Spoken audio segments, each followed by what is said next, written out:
Hey everybody, welcome to the Stock Car Spectacle. I'm Ian Jortson, I'm Tom Hovland. and we got a big show today. We're going to be talking the Chicago Street Course. Me and Tom went out there. It was a fun time. We're going to get into more of that, and we will be talking our Sonoma picks. But before we get into all that, let's talk our diecast of the week. Tom, I know you don't have a diecast this time. I brought a diecast, I didn't bring a diecast, but I brought some stories. So Monday after the race, I'll start small. We walked down the street in the park and just found 16 lug nuts from the Xfinity race. Um, I have one of those tire tables. I think I've shared it on the show before, and I've always wanted to put real race used lug nuts in the tire table. So there's that. And then my other big score from the week was I was look out for me on social media, the Trackhouse page. Uh, they came up to me after the Xfinity race because I was wearing my Street King of Chicago shirt that you got me at the racetrack last year, and they're like, "You're wearing the right gear. Go check out the video." But I got this sick Chicago 2025 signed by the now race sweeper Shane Van Gisbergen. So I think this is a really incredible piece, and immediately bought a hat box. I'm gonna keep it on the shelf forever. Oh yeah, that's a keeper right there, dude. Got to put this up here on the shelf. What'd you bring us? What'd you bring us? So for my diecast week, we are talking Sonoma. So I gotta go back to Kevin Harvick's only win from Sonoma, 2017. He had this beautiful Mobile One scheme. Wow, Confetti on it, got a sign. got Well, it signed. a lot of damage on this car. He went through hell to get this win. This is one of two road course wins for my boy Kevin Harvick. Some of those Sonoma race win cars can show up real messed up. So Oh yeah, look at um, Tony Stewart's from yeah, 2016. I mean, that last lap with him and Denny Hamlin was insane. exactly, exactly. All right, well, let's get into the Chicago Street Race. Tom, third year. I had a great time. I only went out for the Cup race on Sunday, but once again, I was just very impressed on how the city of Chicago and NASCAR handled everything. Oh, for sure. And I mean, it was weird talking with a bunch of fans there Saturday and Sunday. Made some friends from all over the place. I mean, you had people from Michigan and Indiana and Portland, Oregon. I had this couple from Portland, Oregon saying they had come out to this the first year because they were curious about it and they came every year afterwards. So if that's not a reason to keep this race going in Chicago, then I don't know what is. I mean, you get people coming from all over the country for 3 years straight. Um, it was just an incredible weekend, and I really want it to stay. And we finally got one without rain. Uh, Yeah, about I feel time. like that's a huge thing too. But a lot of the comments I was getting from fans and I was hearing from people, and I saw this too, is just how watered down it felt this year. I mean, half the festival field was gone.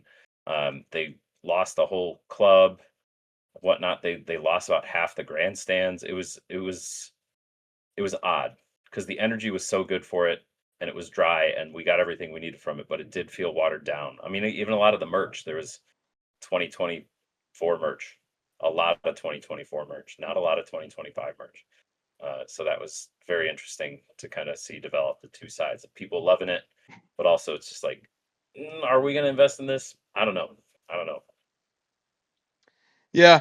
I definitely know what you mean. But I thought like the whole fan zone area by Buckingham Fountain was done well. I never went to that big merch tent that they had over there by the fountain as Yeah, well, and that's where we met up on that right. Sunday, and I was pretty impressed by all that they had over there. Right. My girlfriend came with us. It was now her second race weekend after going to Rockingham, but it was her first Cup Series race. Um, we were disappointed that there was no Spire Motorsports merch. There was one Michael McDowell T-shirt you could have bought from DePaul, but she's from the same area as Carson Hocevar in Michigan, and she was really excited to maybe get some Carson merch and whatnot. But we talked to one of the merch guys in the driver's tent, and he's like, "Yeah, I usually work in the Spire merch hauler, Spire T-shirt truck, and there was a limited amount of stuff we could bring into Chicago, and they decided Spire wasn't popular enough to bring to Chicago. A Dang. little disappointed in that, especially get a Michigan driver. You get some Michigan fans coming. But we made up for it. We met we met Carson on Saturday. We ran up to the garage, saw him get out of his car after qualifying, I believe. Maybe it was after practice, and we yelled Carson, and we yelled his area code for his phone number because it was Sid's area code, and he's like, "Huh? What?" And they were like trying to keep people away from the fences in the garage, but like we were running up there when we saw him, and the guy's like, "Whoa, whoa, whoa, whoa, whoa, slow down, slow down." But then once we got his attention, she ran up to the fence. I hung back respectfully and whatnot, but he signed her shirt through the fence, and it's the worst signature I've ever seen. Uh, so that was really cool. I mean, we set out to meet some drivers. We met Raja Karuth, who was doing the EV showcase, and he did a little talk back beforehand, and she was excited to meet him. We met his girlfriend too, who was on the show Blackish on ABC, and Sid was really excited to see her as well. And then we met Carson, got a photo with him through the fence, and then happened to walk past him as he was passing through from the garage to the haulers, just as we were heading back to our seats. So really cool weekend. Again, NASCAR so accessible. Even if you're a new fan, if you know what you're looking for, you could probably go and get it, which is really cool. Yeah. I think yeah, I met two drivers this weekend. Saw Ryan Blaney before we walked through the gates. We actually talked with him for like people Cool. realized it was Ryan Blaney. Talked to him about that video he did with Stenhouse and Ty Dillon, that bear video, and he said that Yeah. was like the funniest experience he's ever had working with NASCAR. He said they had to do like 10 different takes when they tried to tell Ty Dillon to shut the fuck up. But I love Yeah. Ryan Blaney, man. He's NASCAR such a real person. NASCAR's been doing such a good job with their socials this year that some of the edits they're just doing these promos and whatnot. I mean, you just had the Back to the Future, Brad Keselowski and Kyle Busch. You had the Bear edits. I mean, really good stuff. Really cool to see the drivers embrace that sort of thing too. But I would like to meet Ryan Blaney one day. He's growing on my heart, and it feels weird Yeah. because he's a Penske. He drives for Penske, but I like to see Ryan win and have some success. And it's more fun to like people than it is to hate people. Your heart's a little warmer. Yeah, exactly. And So, then which might bring me to the elephant in the room here, the Alex Bowman T-shirt. Um, Saturday, my brother and my dad went back to the house because again, blocks away. They came back for lunch and beers because it was a little bit cheaper. Well, my brother came back for beers. yeah. Dad doesn't drink anymore. Um, and we stayed to hear the EV talk back, and then after that wrapped up, there was a little time between when they were coming back, and I was like, you know what? I'm an Ally customer. Ally had an activation, so we walked over to the Ally booth, and we were kind of just chatting with the people over there working, and they had this like Price is Right type wheel. You could earn Bowman bucks and whatnot, and they gave you a little pail like their savings buckets. It was all marketing jargon, whatever. Um, but if you earned enough Bowman bucks, you could pay for a giveaway. Like they had three tiers: a low tier, a middle tier, and a high tier. If you had more than 48 Bowman bucks, you get the high tier. Well, Sid and I pooled our money together. We still only had like 38. We didn't have enough for the thing. And so we go over to the desk. We're like, oh man, we didn't save enough. Oh well, we'll take the middle tier prize. And she goes, okay, how about I do you one better? You guys seem cool. They upgraded us to the Turn 12 Reserve with wristbands and food and drink included. So we watched the race from the exit of turn 12 and we're drinking all day, and it was all thanks to Ally Racing and Alex Bowman. So I went and got us some Bowman shirts after that happened as a little thank you to Ally and thank you to Alex Bowman. So great weekend for the race teams interacting with me personally, and I really appreciate that. Yeah, that's a nice little upgrade you got there, So man. Gotta oh, for say. sure, Hell for yeah. sure. I mean, those tickets were no goes when I was looking at them, just seeing what was available, and you saw that ticket, you're like, people are paying that to go there, and we got to experience it. When she found out that I was there with my brother and my dad, they were just coming back to the track. She upgraded them too, so we got four seats over the turn 12 reserved, and had a grand old Nice. time. It was shady. We could play bags in the shade between sessions. It was really nice. Really, really nice. That's pretty sweet. Yeah, that's my one thing with this race is that it is pretty expensive to go to. It's Um, expensive to put on, so they gotta pump those ticket prices a little bit and whatnot. It's hard. It's hard for the NASCAR fans who are used to a certain level of stuff. Then they come to the big city and whatnot. But you get the trade off. I mean, all the media personalities are like, but look, I spent $20 total on transportation this weekend between the trains and the CTA and whatnot. I walked to the track. So there's these trade-offs, but it's expensive to wheel 25 million pounds of concrete in to build walls and fences and probably, I mean, you're paying these people hella overtime because they had to shorten the time when they're building the track. All that costs money, uh, and and that's why the ticket prices get driven up. So Yeah, it's unfortunate. I feel like you're blocking out some of the people you'd really want to pull in with an event like this. yeah.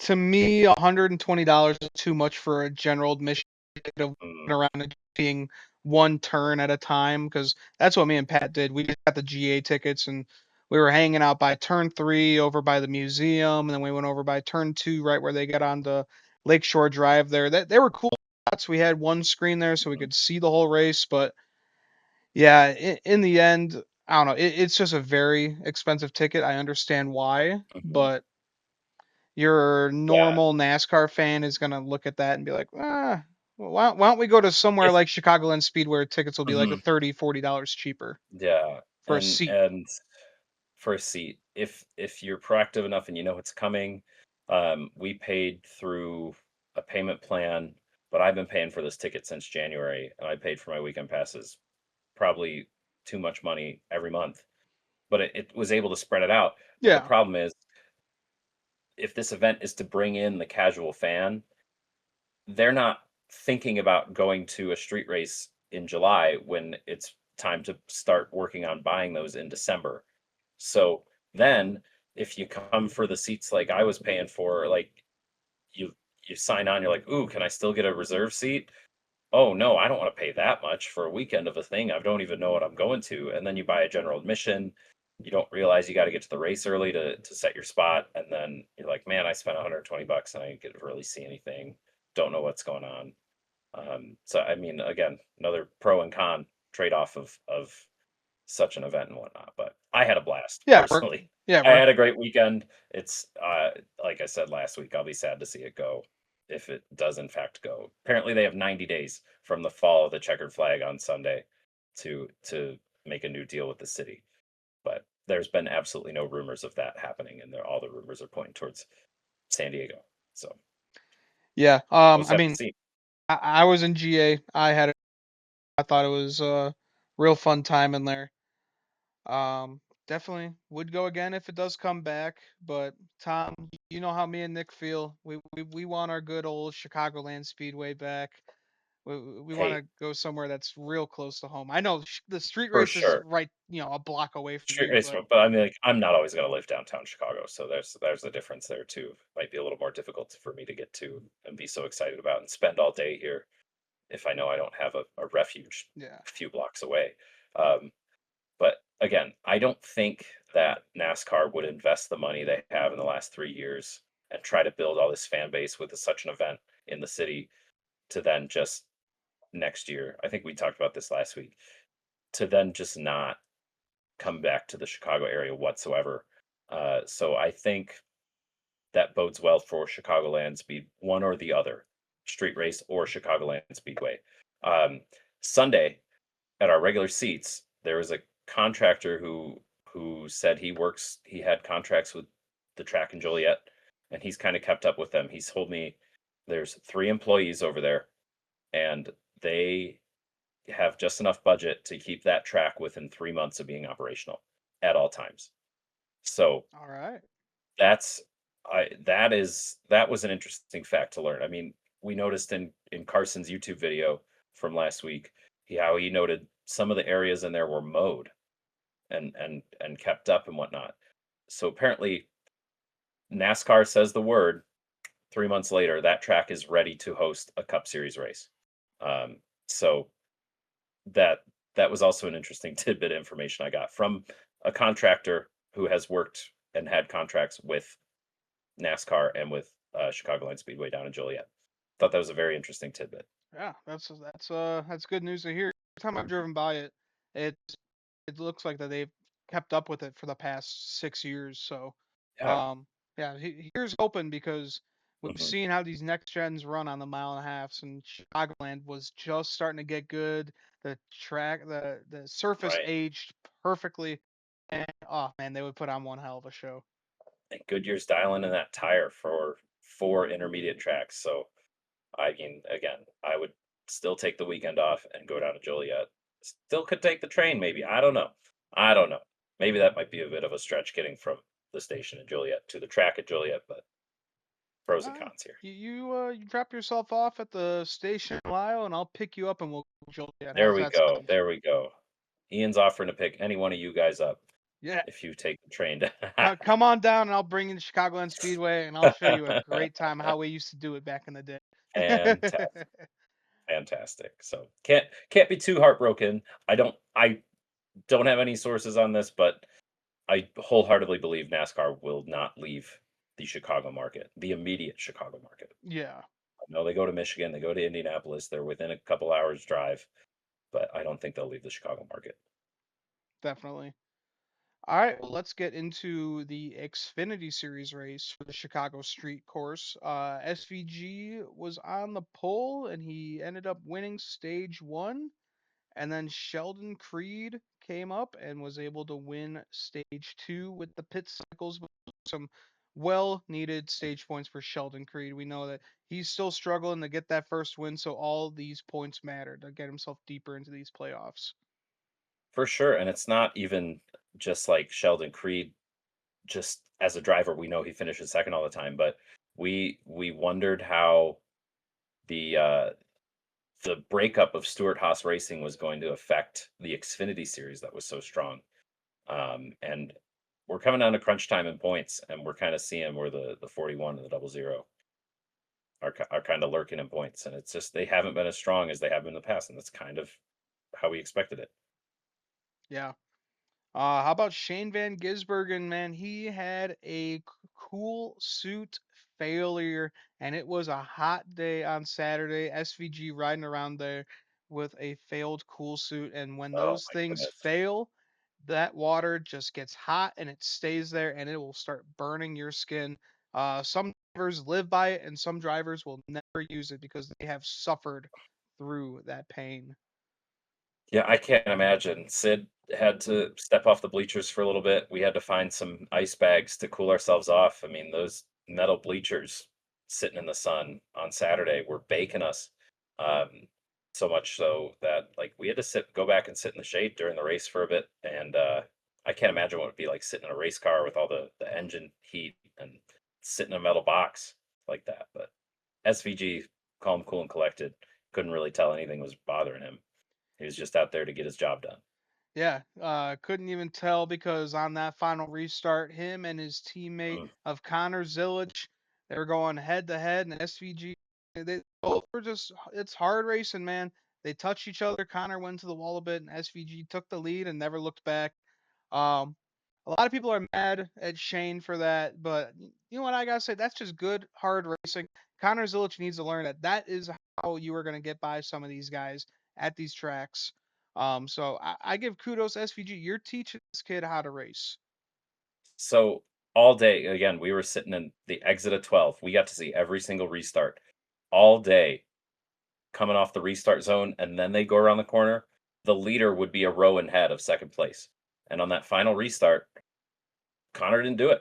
Connor did not get clear of Shane as the leader. He was in control, did not get clear, and it showed at the end.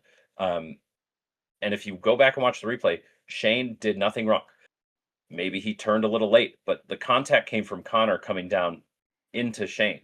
So I don't think Shane did anything wrong. I don't think Shane was overly aggressive. He's going for a race win in a place where he thinks he deserves the win. And that's what you want out of a race car driver. I mean, Dale said it. He gets out of the car. He's like, man, I wish Shane would have raced you a little bit cleaner. And then he goes over to Shane at victory lane. He's like, yeah, you did it. Got him done. Thanks for the win. So, I mean, the owner's not mad. Hi Uno. The owner's not mad. I mean, yeah, Connor was really mature about it. He said he feel like he got raced wrong on pit road, but then in the media center afterwards, is like, no, I learned. I learned a lot today, and I won't let it happen again. So, um, Yeah, I and he's think a all chance around, to get back at SVG this weekend, man. Just a little yeah, friendly competition. exactly. And Connor's got the next 25 years in this Yeah. in the NASCAR world. Uh, Shane, not so much. So he'll be just fine. Congrats to SVG on getting that Xfinity Series win, backing it up from last season. Street King. Street King, able to see it. Then let's move over to Sunday, and SVG was also on the pole to start this one. Man, this guy just loves the city of Chicago. He just knows how to run these turns. It's just watching poetry in motion with this guy. Unbelievable. Well, and with the Cup Series drivers and road courses, it's always been there's been margin for error. So you've had guys that are good at road course racing, but there's a lot of give and take and leeway that the tracks that they normally race at can give you on a road course.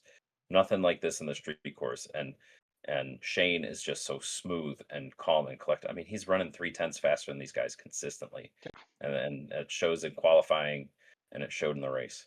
Yeah, Didn't matter what happened. Didn't matter what happened. When the race got started, Michael McDowell led a lot of the first stage before he had his mechanical issue, and everybody's like, "Oh, maybe Mike McDowell has something for Shane." I didn't believe it for a second.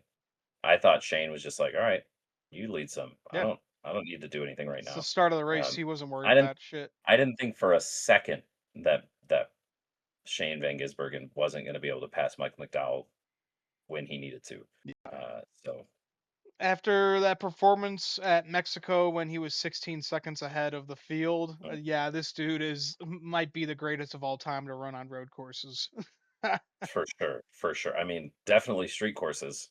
Yeah, If we are going to consider them road courses, if they continue to show up in NASCAR, um, maybe they'll be their own category, but he has definitely elevated himself above the rest. He yeah, doesn't have the advantage at Sonoma or Watkins Glen.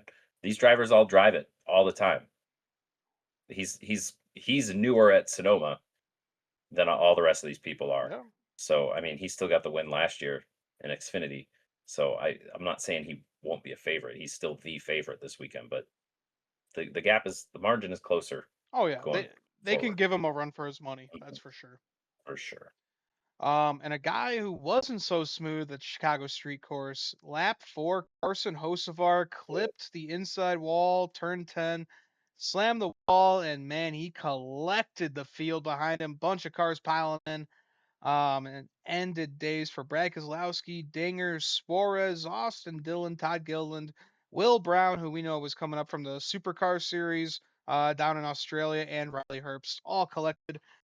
Just really unfortunate for something like this to happen on lap 4 of the race. Oh yeah, I mean they weren't that nobody really had time to get settled in yet. I mean, looking at somebody compiled all the in-car cameras and the spotter audio. The spotters weren't even settled in yet.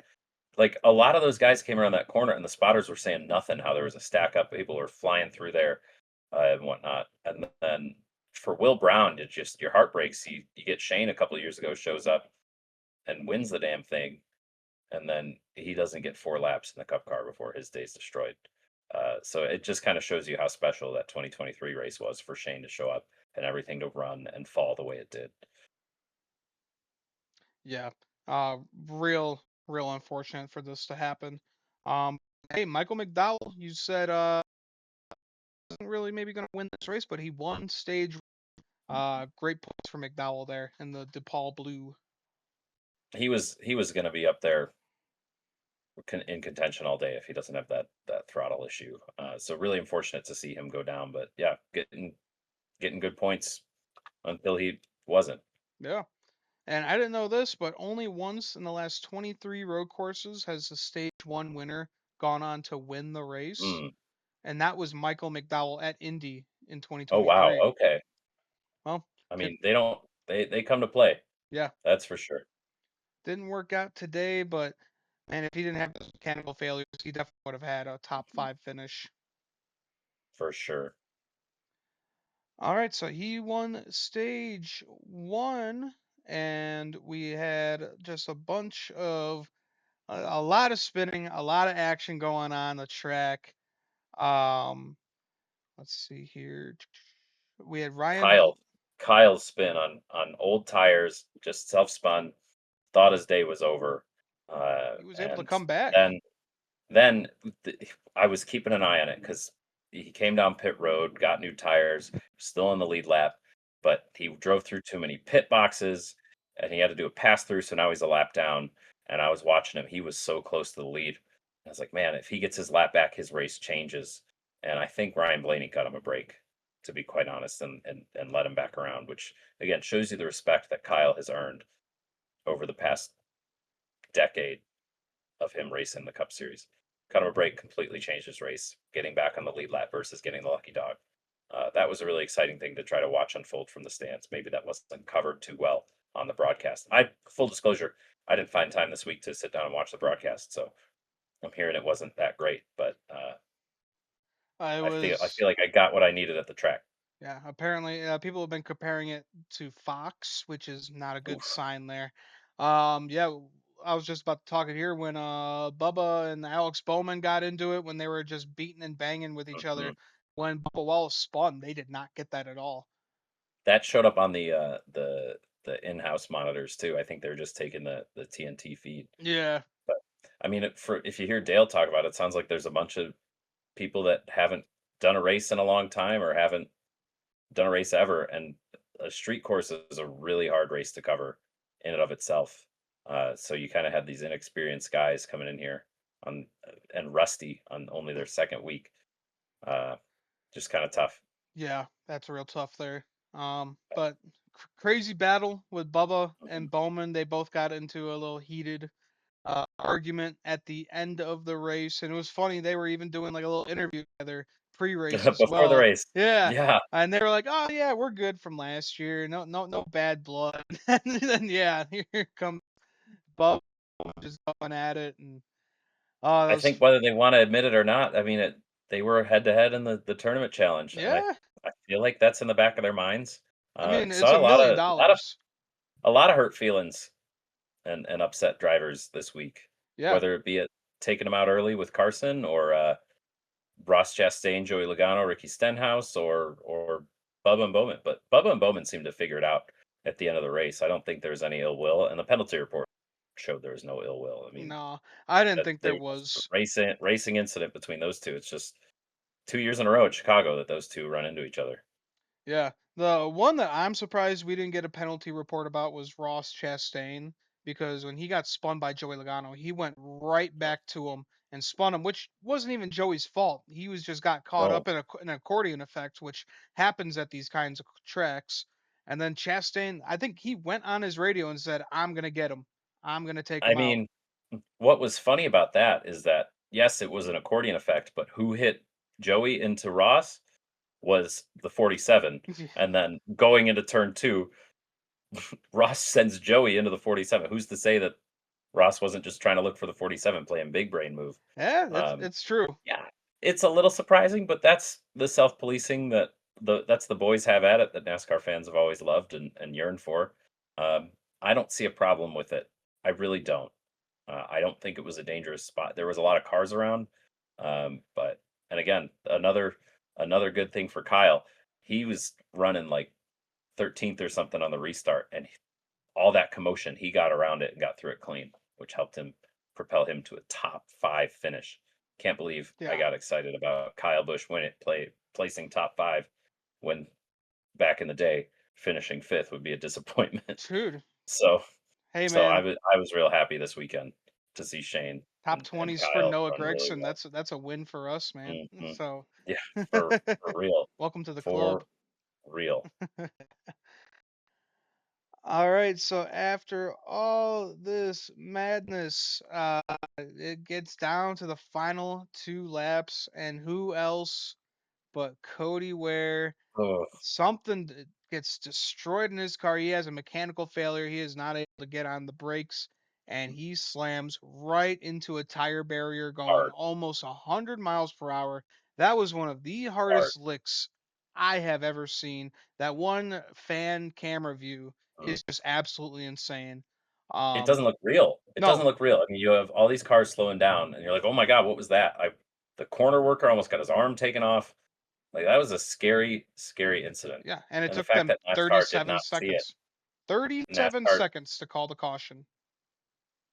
NASCAR was holding the button for a long time, all day. Um, I mean, they should have thrown the caution as soon as they saw that car. The car does not get under the barriers like that. Yeah, they The did. car doesn't. It was spilling out smoke. It could have been on fire. Like that was could have been real bad. They, they Um, threw the caution last year for Larson, who went headfirst in that same tire barrier at like 50 miles an hour, and it wasn't even as bad. mhm, And like literally, like half a second later, here comes the yellow. yeah. But God, just I and mean, they there even was did. one where Josh Berry was spinning. And he was trying to find a way to turn back around, and Denny said he passed him twice before the caution came out. Yeah, So, from what I'd tell you, what it looked like to me from the stands, I mean, the skies changed in the last 30 minutes of that race, and there was threat of rain all day. I mean, we talked about it on the show last week, and again, I work at a TV studio. We have a meteorologist there. I was asking him. He goes, "Yeah, you're definitely going to get storms. It's going to happen." I thought it was going to happen at the beginning of the race. It holds off all the way to the end. My immediate thought, because again, we didn't see the wreck. TV didn't catch the wreck. So we saw a car parked in the barriers. They cut to the car park there. I was like, oh man, Shane's coming around turn 11 when that happens. And I was like, they throw the caution and then the skies open up. This looks awful. yeah, So my initial thought was they're holding the caution to take the white flag so the rain doesn't impact the race. But seeing after the fact, seeing that wreck and seeing the sanctioning body miss something like that, it kind of makes you a little bit sick. And they need to be better about how they just see the track. TV had a hard time seeing the track. I guess the corner marshals don't have radios or something, but somebody should have been saying, "This guy's deep in the barrier. He hit it going 120.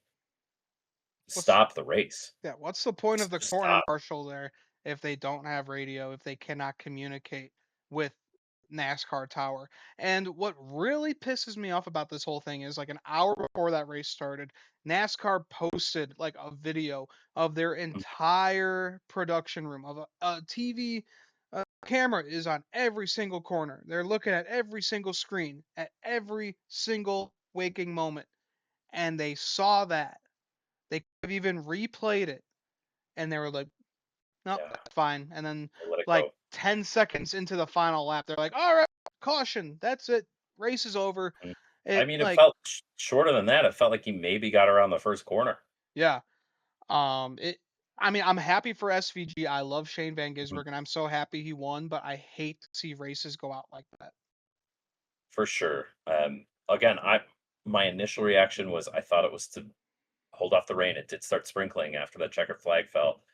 Um, but after getting back home and looking on social media and seeing what it was, it leaves you a little bit sick in your stomach. I mean, this story could be very different. They throw the caution with Shane on that right before that final corner. They get the restart.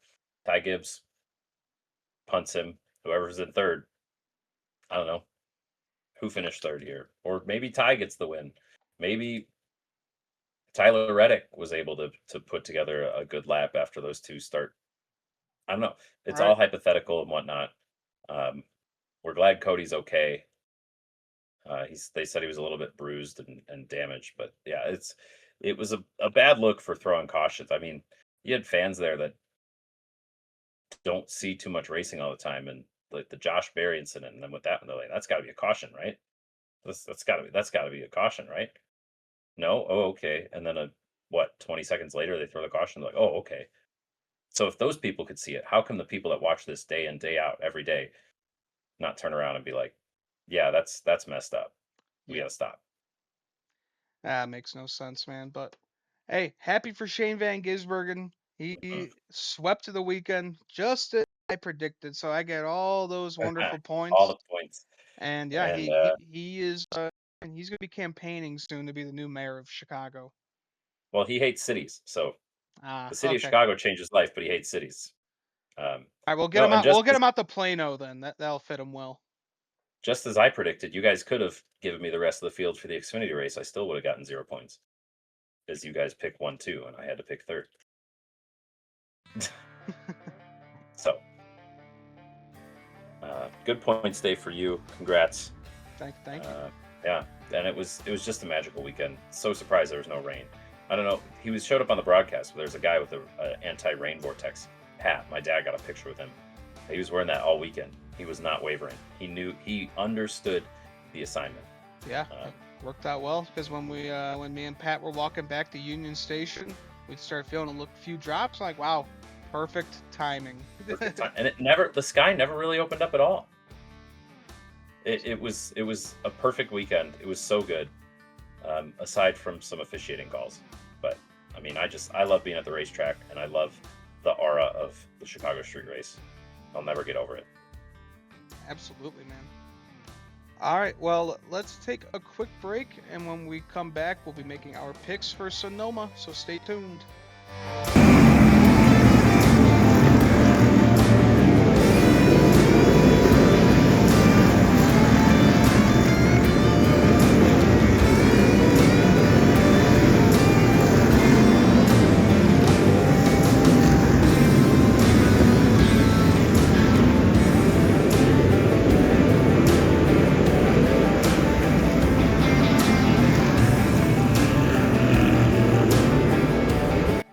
All right, everybody, welcome back. We're here to be making our picks for Sonoma this weekend. We have the Xfinity Series and the Cup Series both running. Well, let's start off with the Xfinity Series race. We got the Pit Boss Food Max 250. It'll be 156 miles and 79 laps. We have a few notables in this one. Shane Van Gisbergen is once again entered in. We got, let's see who else is in here. Connor Mozak will be in the 14 once again. Or what's his name? Sorry, I'm gonna cut this for a second. Yep. Totally off track. Corey Day. That's Will Rogers. He's back from the dead. Interesting. all right. Sage Karam's in here too. He's always Oh yeah. he's a one of those guys, right? Is he entered in? 53. Joey Gase. Oh shit. Yeah. Okay. All right. 3, 2, 1. All right, and we got some notable. Shane Van Gisbergen is back in that 9 for Junior Motorsports. Connor Mozak will be in the 14. Corey Day will be in the 17 for Hendrick Motorsports. Riley Herbst will be in the 19 for Joe Gibbs Racing. Will Rogers will be in the 70 Cope Racing. And Sage Karam coming back running for Joey Gase Motorsports. So, Tom, we got a stacked field here for the race and Sonoma. So let's make our picks, and you are up first for the Xfinity Series race. Yeah, you guys didn't even really let me pick last week, so I had to pick a loser. So now I'm going to pick a winner. SVG. Need I say more? That doesn't really need any more explanation. That No, guy's just good. no. He's going to go out there be competitive unless somebody takes him out. So, Exactly. but they're going to have to catch him first. Yeah, that will be difficult.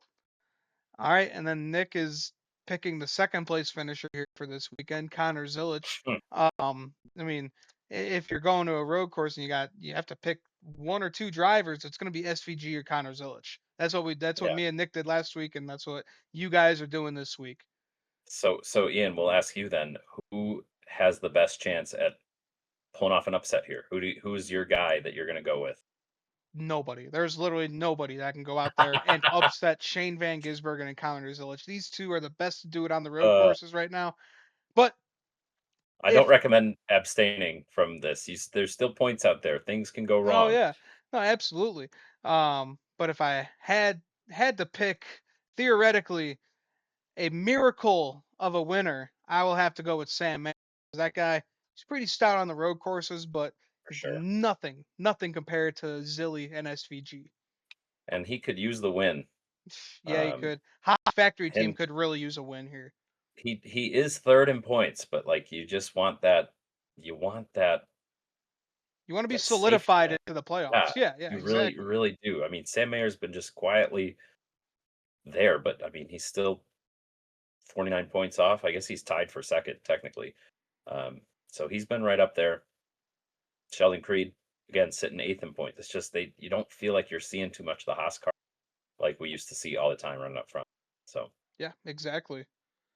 All right, so we got our picks locked in for Xfinity. Let's move over to the Cup Series race on Sunday. We got the Toyota Save Mart 350, 110 laps, 219 miles. Tom, this is going to be another difficult road course race. We know that Sonoma is one of the hardest to drive. And we got Catherine Legg coming back for that 78. She got a top 20 finish last week in Chicago. Best finish for a female since Annika Patrick back in 2017. So good to see for Catherine Legg. Hopefully that'll give her a leg up for Sonoma. Ha! Ha! The crowd when she qualified for the race on Saturday last week, the crowd was cheering for her, and there's people cheering for Catherine. They're seeing through the BS that some people are saying about her. I mean, she knows what she's doing. She out qualified a 2311 car. Um, that was probably the biggest surprise of the weekend, if you ask me. Last weekend, if I can go back real quick, but Catherine Legg, she's getting her feet wet. She's learning the NASCAR way, and in subprime equipment. So Yeah, I'll love to good see for it. her. Absolutely. Into our picks, shall we, for Sunday?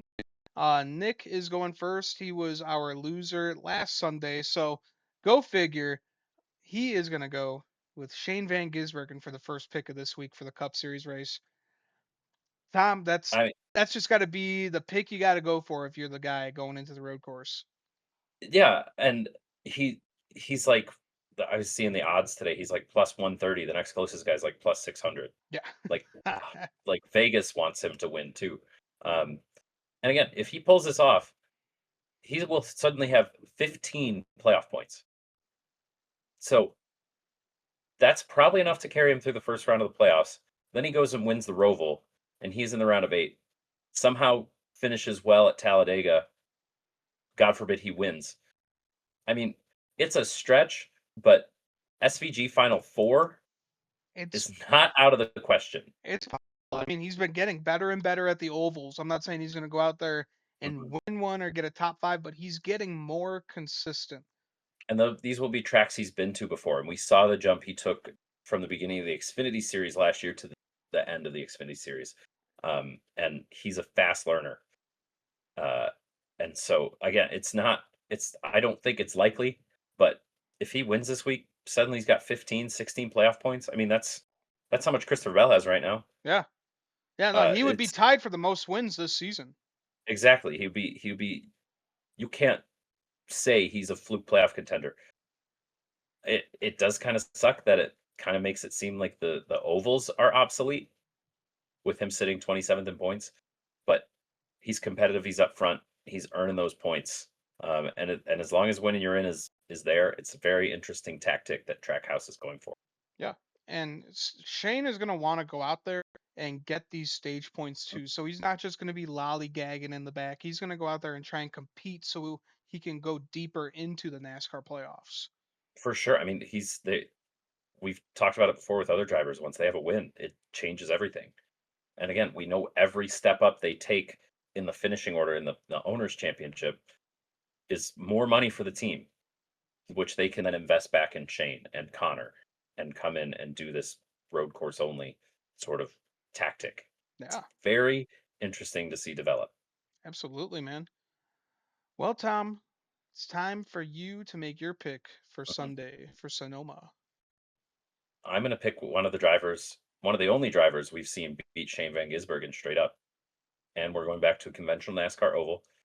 And if he doesn't have mechanical problems in Chicago, he runs very well, I think. And that's going to be the 17 of Chris Buescher. He beat him. He beat Shane straight up at Watkins Glen last fall, and I think he can give him a run for his money this week. Yeah, no doubt. I gotta go with the driver of the number 1 car. I know this is a little bit of a stretch, but I mean, he got his first ever Cup Series win. Circuit of the Americas, his teammate Daniel Suarez got his first Cup Series win at Sonoma here a few years ago. And Chastain, he'll get pretty racy on these road courses. I'm sure he's learned a lot from his teammate Shane Van Gisbergen as well.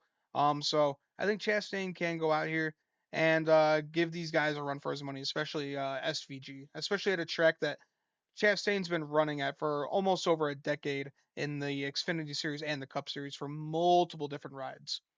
For sure, for sure. I mean, he finished 10th in Chicago. It's not an easy place to get around. I'm looking at the top 10 of the Chicago race. I feel like we could see a very similar lineup with this one. I'm curious to see what my boy Kyle Busch does. Uh, I know you were maybe he can. eyeballing Ty Gibbs before we made our picks too. Yeah, for sure, for sure. I mean, Ty Gibbs up there again.